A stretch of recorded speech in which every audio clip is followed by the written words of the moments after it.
Hello दोस्तों। आप देखते होंगे, पेपर में पढ़ते होंगे कि कोई प्रजाति गवर्नमेंट ने किसी श्रेणी में रखी है, इंडेंजर्ड श्रेणी में, वनरेबल कंडीशन में, या फिर और भी जो कंडीशन मैं आपको बताऊंगा उनमें। तो वो प्रजातियों के मैंने अभी फ़ोटो भी आपको कुछ लगा रखे हैं, और ऐसे क्वेश्चन पेपर में आते रहे हैं और आगे भी आते रहेंगे। इसीलिए हम बात करते हैं कि ऐसी क्या क्राइटेरिया है, ऐसी कौन सी संस्था है जो इस चीज़ को रेगुलेट करती है। तो उस बारे में हम बात करते हैं। इस बॉडी का नाम है the international union for conservation of nature, यानी IUCN। अब ये कब गठित की गई थी? अगर हम इसके गठन की बात करें तो ये 5 अक्टूबर 1948 को फ्रांस के फॉन्टेनेबल में इसका गठन किया गया था। लेकिन अभी इसका जो हेड क्वार्टर है वो है स्विट्ज़रलैंड में। ग्लैंड वहाँ जगह है, शहर है ग्लैंड शहर में, स्विट्ज़रलैंड में। पहले इस संस्था को international union for the protection of nature के नाम से जाना जाता था। अब इस संस्था का क्या काम रहता है?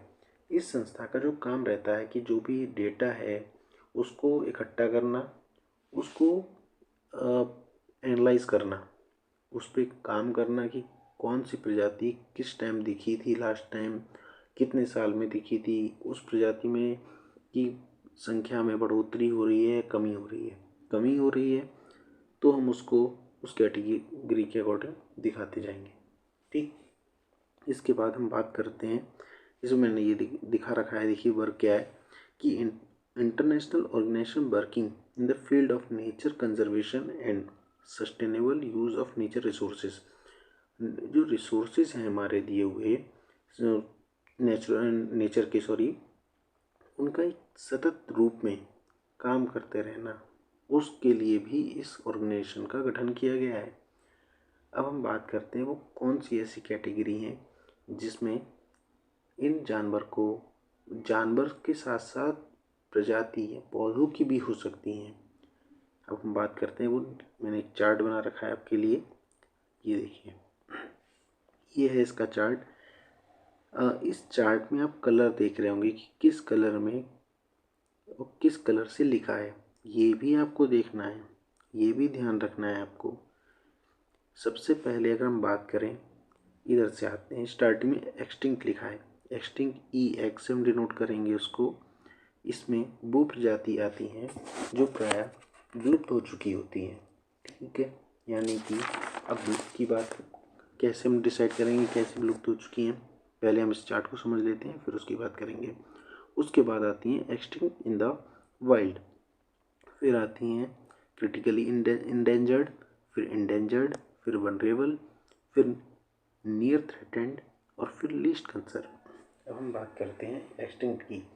एक्सटिंक्ट जिसको EX से डिनोट करते हैं, उसमें वो प्रजातियां आती हैं जो कि 50 साल में ना तो वन में और ना ही मानव के द्वारा जो हम लोगों ने राष्ट्रीय पार्क वगैरह बना रखे हैं, जहाँ भी हम लोग को रखते हैं उसमें भी नहीं पाई जा रही है, तब हम इसको एक्सटिंक्ट मानेंगे।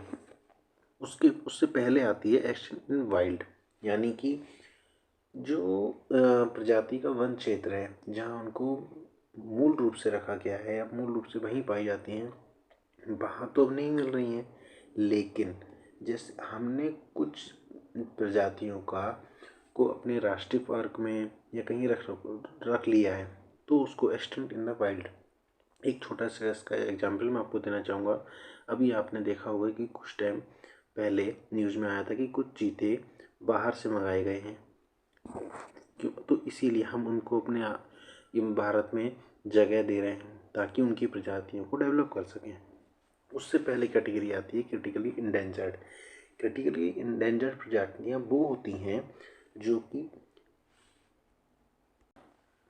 जो कि संख्या में 50 या उससे कम होती हैं, या फिर हम कह सकते हैं कि उन प्रजातियों की 80% जो जनसंख्या है वो 10 वर्षों में ख़त्म हो चुकी हो। ठीक है, उसके बाद आते हैं हम इंडेंजर्ड पर। इंडेंजर्ड में हमने अभी इससे बात की थी क्रिटिकल इंडेंजर्ड में, उसमें 80% था। इसमें हम इंडेंजर्ड में देखते हैं कि 70% जो उनकी प्रजातियों की जनसंख्या है, सदस्य हैं, वो 10 वर्षों में, या फिर जो उनकी संख्या है 250, 250 यानी कि, या उससे कम रह गई हो। ठीक है। इसके बाद आती है वनरेबल। इसमें हम देखते हैं कि 10 साल का टाइम है, उसमें प्रजातियों की सदस्यों की संख्या 50% ख़त्म हो चुकी हो, या फिर सदस्यों की संख्या 1000 या उससे कम रह गई हो। ठीक है। अब आता है नियर थ्रेटेंड। इसके बाद आती है नियर थ्रेटेंड।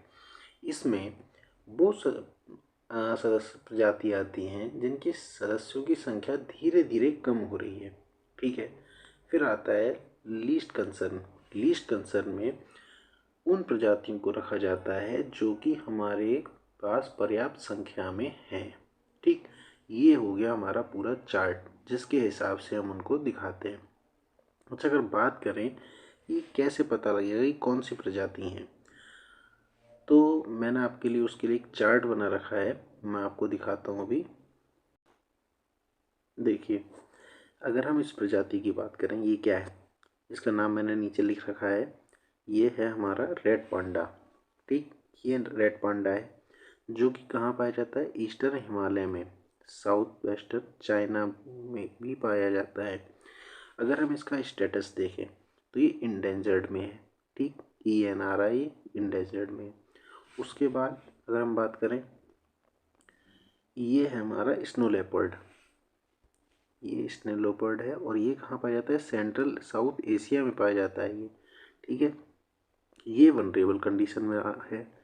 इसके बाद अगर हम बात करें तो ये देखिए,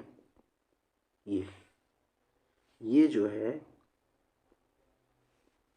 ये इंडियन जायंट स्क्वायरल है जो कि इंडिया में वेस्टर्न घाट, ईस्टर्न घाट, सतपुरा रेंज और मध्य प्रदेश जैसे के इलाके में पाई जाती है।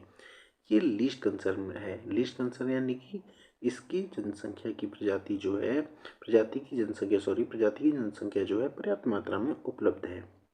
इसके अलावा भी बहुत सारी लिस्ट है। अगर आप कहेंगे कमेंट बॉक्स में कमेंट करते हैं तो मैं आपको पूरी उपलब्ध करा दूंगा।